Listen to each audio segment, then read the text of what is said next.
Thus saith the Lord, stand ye in the ways, and see, and ask for the old paths, where is the good way, and walk therein, and ye shall find rest for your soul.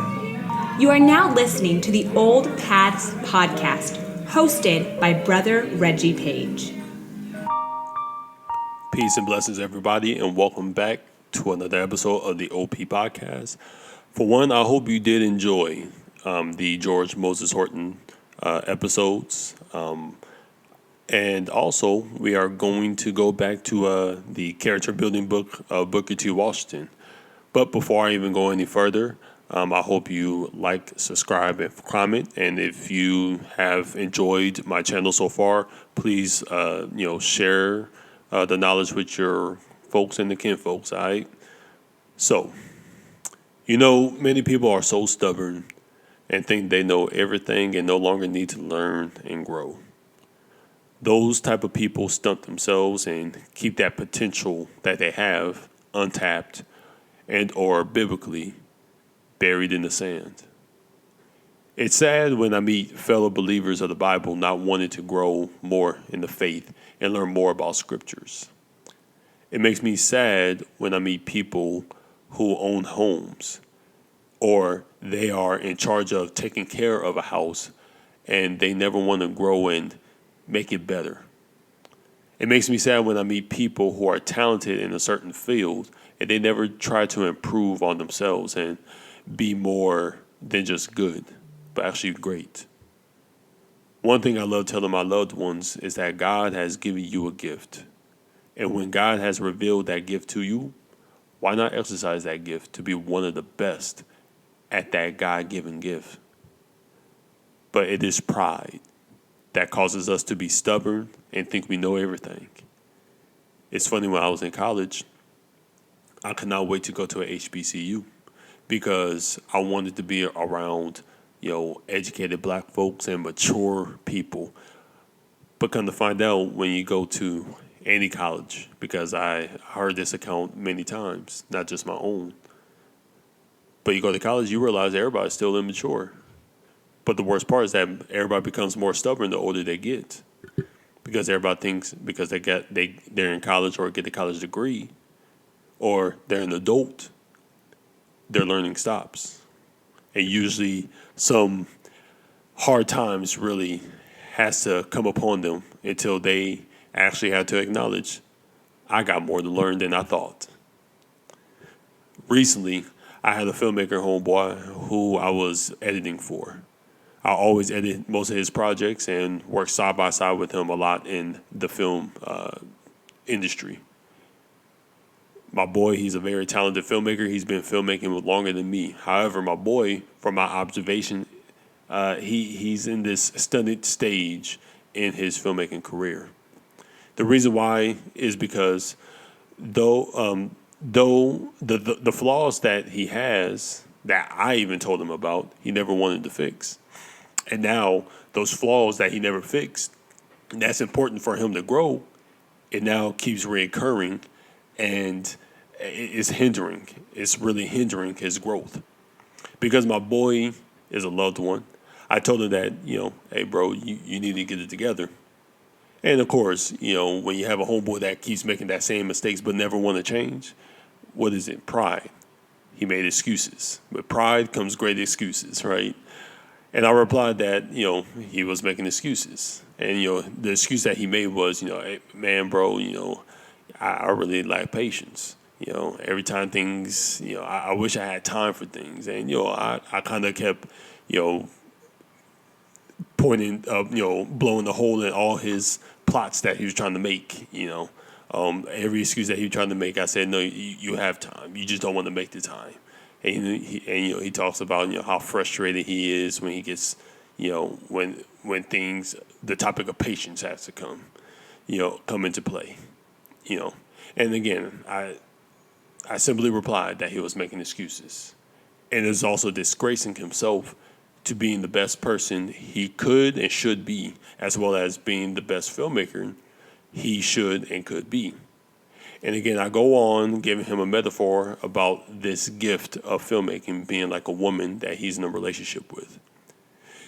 And I said this, if you want to be the best husband to the woman that you are head over heels with, you will examine yourself and make sure that if there may be something about yourself that is making the relationship suffer or is hindering the relationship in any sense, I guarantee you for the girl that you love, you'll grow in that area.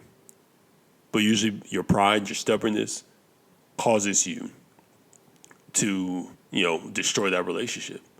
Again, your girl may deal with it, for a season, but if she sees that this thing, whether if it's patience, a lack of patience, she's going to get sick and tired of it over time.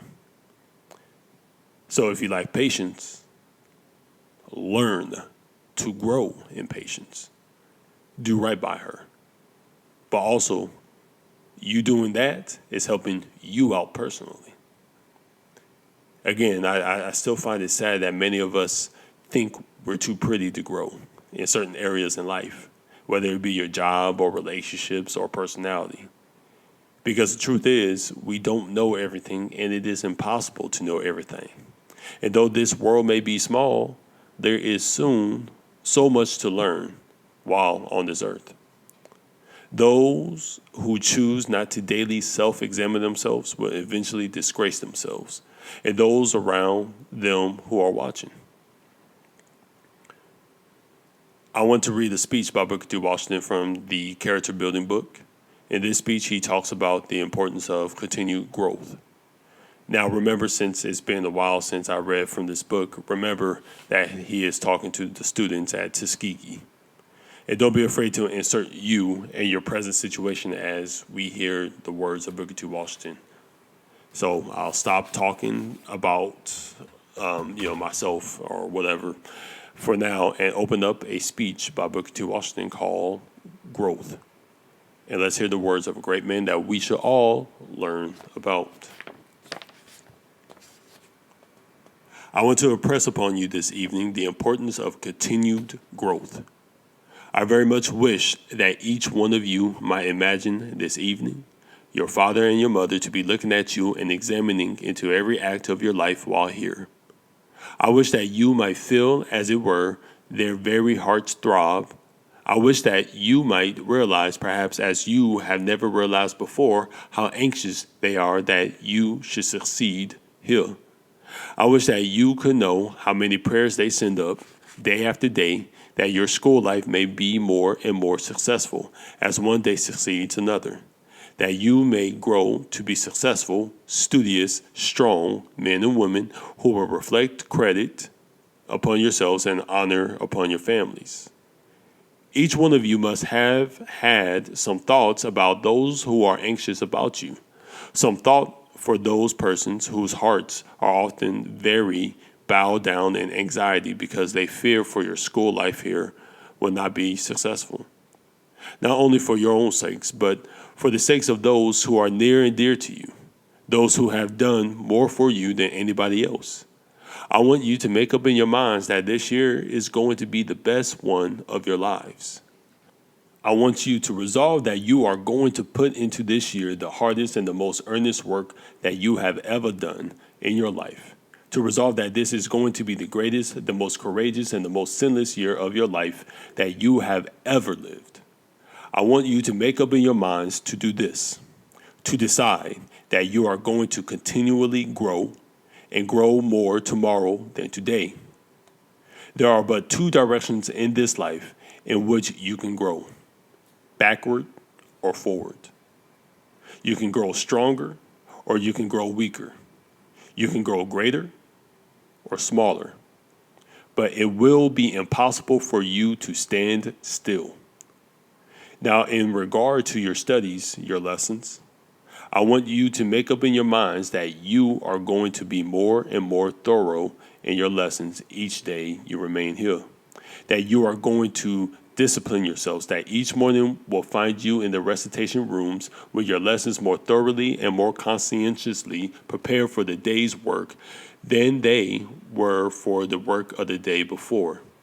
I I want you to make up in your minds that you are going to be more nearly perfect and going to put more manly and womanly strength into the preparation of your lessons each day, that you may be more useful. Then you will find yourselves wanting to grow, I hope. Will find yourselves learning the dignity of labor, and that no class of people can get up and stay up, can be strong and useful and respected until they learn that there is no disgrace in any form of labor. I hope that you are learning day by day that all kinds of labor, whether with the mind or with the hand, are honorable, and that people only disgrace themselves by being and keeping in idleness. Save for the slow people in the back. And that people only disgrace themselves by being and keeping in idleness. I want you to go forward by thoroughness in your work, by being more conscientious in your work, by loving your work more today than you did yesterday. If you are not growing in these respects, that is, if you are not going forward, you are going backwards and are not answering the purpose for which this institution was established, and are not answering the purpose for which your parents sent you here. I want to emphasize the fact that we want you to grow in the direction of character, to grow stronger each day in the matter of character. When I say character here, I mean to use the word in its broadest sense. The institution wants to find you growing more polite to your fellows every day. As you come in contact with them, whether it be in the classrooms, in the shop, in the field, in the dining room, or in your bedroom. No matter where you are, I want you to find yourselves growing more polite and gentlemanly. Notice I do not say merely that I want your teachers, those who are over you, to find you growing more polite. I want you to find yourself so. If you are not doing this, you are going backwards. You are going in the wrong direction. I want to find you each day more thoughtful of others and less selfish. I want you to be more conscientious in your thoughts and in your work, and with regards to your duty towards others. This is growing in the right direction. Not doing this is growing in the wrong direction. Nor do I want you to feel that you are to strive for the spirit of growth for this 1 year alone, or for the time that you are here. I hope that you will continue to grow in the forward direction. Then, and this is more important still, we want you to take this habit of growth, this disposition to grow in the right direction, out with you from the school and scatter it as an influence for good wherever you may go. We want you to take it into your schools, for many of you are going to become teachers. We want not only to begin it when you begin teaching in a humble way, but we want to see you grow and improve in it every year. We want to see you make your schoolhouse more attractive, to see you make everything in connection with your schools and your teachings better and stronger, to see you make a school more useful every year that you remain as its teacher. Then too, when you go out and get employed, no matter of what kind it may be, we want to see you grow better in that employment. We want to see you advance in ability, commanding always a larger salary, advancing in values to those who employ you. We want to see you grow in reputation for being honest, conscientious, intelligent, hardworking, no matter in what capacity you are employed. Some of you are going out to establish homes and settle down in home life. We want to see you grow in that direction. Nothing is so disheartening. There is nothing so discouraging as to see a man or woman settle down in the home and then not to see that home grow more beautiful inside and outside. To see it, instead of this, each year grow dingy and dirty because it each year receives less and less attention. We want Tuskegee students to go out from here and establish homes that will be models in every respect for those about them. Homes that will show that the lives of the persons who have established them are models for the lives of those who live about them. If you do this, your lives are going to be a constant going forward. For I repeat, your lives are going to be one thing or the other, continually going backwards or continually going forwards. And hey, that's just a low down gospel truth. I hope you enjoyed this podcast. It is short, but that's okay. If you liked it, go ahead and comment, like, and subscribe, and share it with the folks and the kin folks. And remember, the truth shall make you free. May the God of all knowledge and peace be with you all. Peace.